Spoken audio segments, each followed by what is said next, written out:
I always find myself thinking about Palestine more at this time of year, remembering the year that I spent in Beit Sahur, this town where the shepherds keep watch by night, alongside our companions in the Evangelical Lutheran Church in Jordan and the Holy Land, as a part of the ELCA's Young Adults in Global Mission program.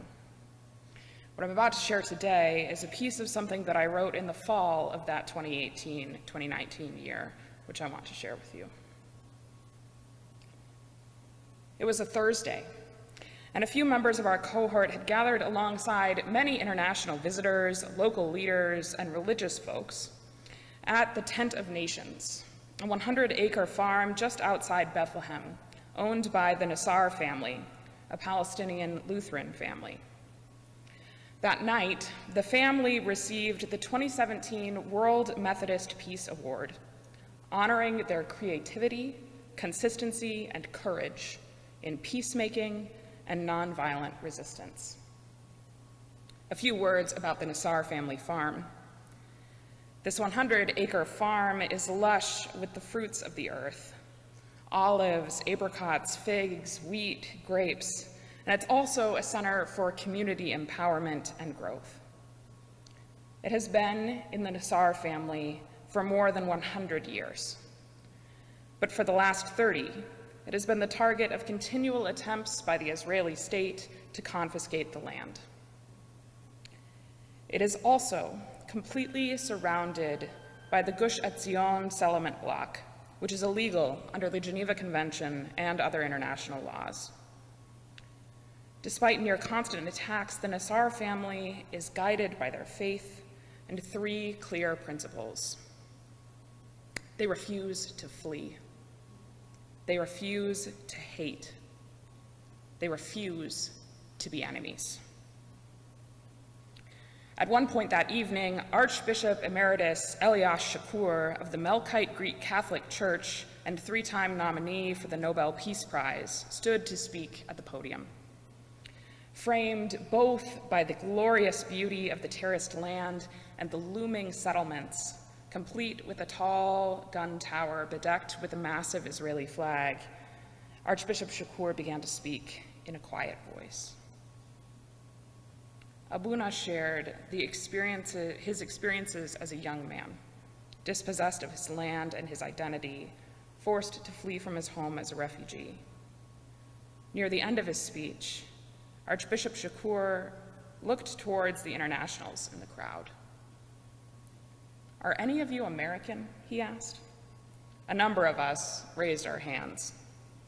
"Oh, good," he exclaimed. "I love Americans. I have visited America, and you are some of the kindest, most beautiful people in the world." There was a chuckle, a brief pause. "But," he continued, "but I do not see this beauty in your foreign policy. I do not see this kindness reflected in your leaders." This time our pause was more subdued. So I sat there, the weight of my American power and privilege and all its oft ugly history heavy on my shoulders. What can I possibly do amid all this fraught history? I remember thinking. "Do not be silent," Abuna Shakur said, as though he could hear my question. "Listen to the stories we tell you. Come and see what the Palestinian experience is. Tell these stories you hear to others. Tell the truth. Do not stop speaking. When I was a young man, I could yell against injustice. Now I cannot. Speak out and tell the people what is happening here." I'll admit that I've really struggled with how to share these stories that have been shared with me. I do not always feel qualified to speak, and perhaps I never will. I am still learning how to hold these stories sacred, how to sit shoulder to shoulder in solidarity with our companions. But I also have Abuna Elias Shakur's words ringing in my ears. Do not be silent.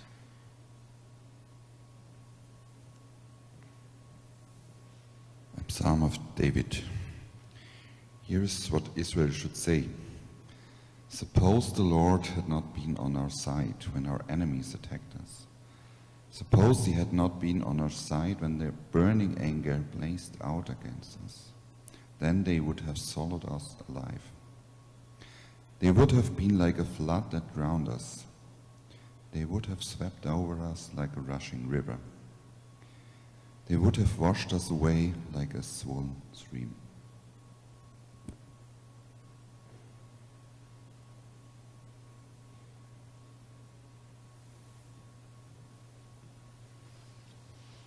Good morning.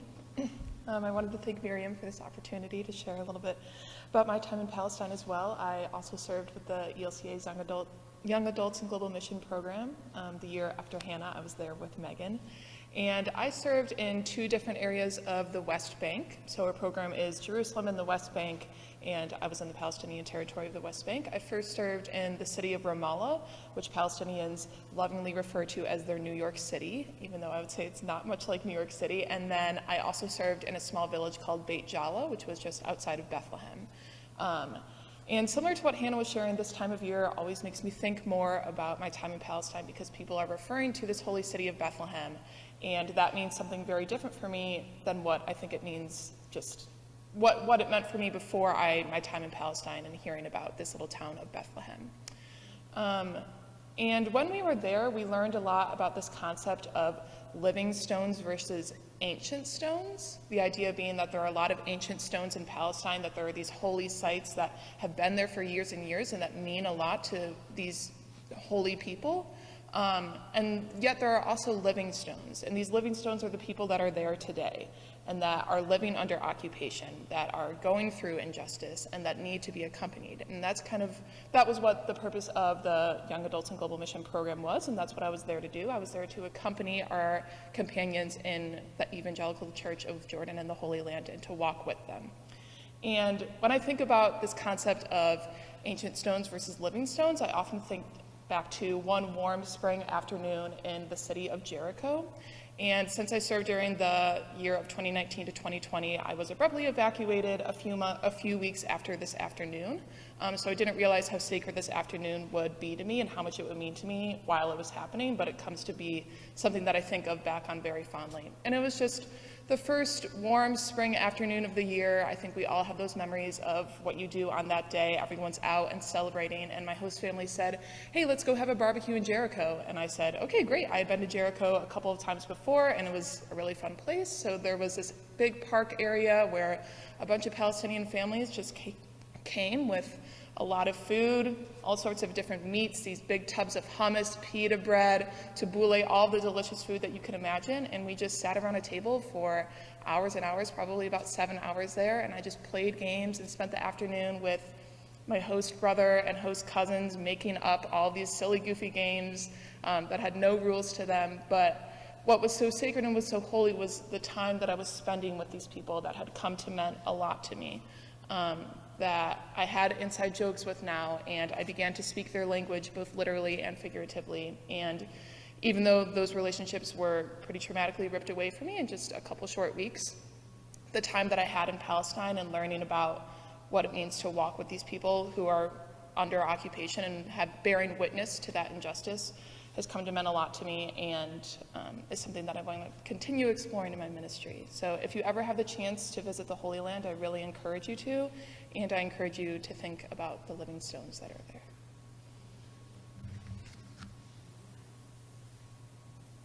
Give praise to the Lord.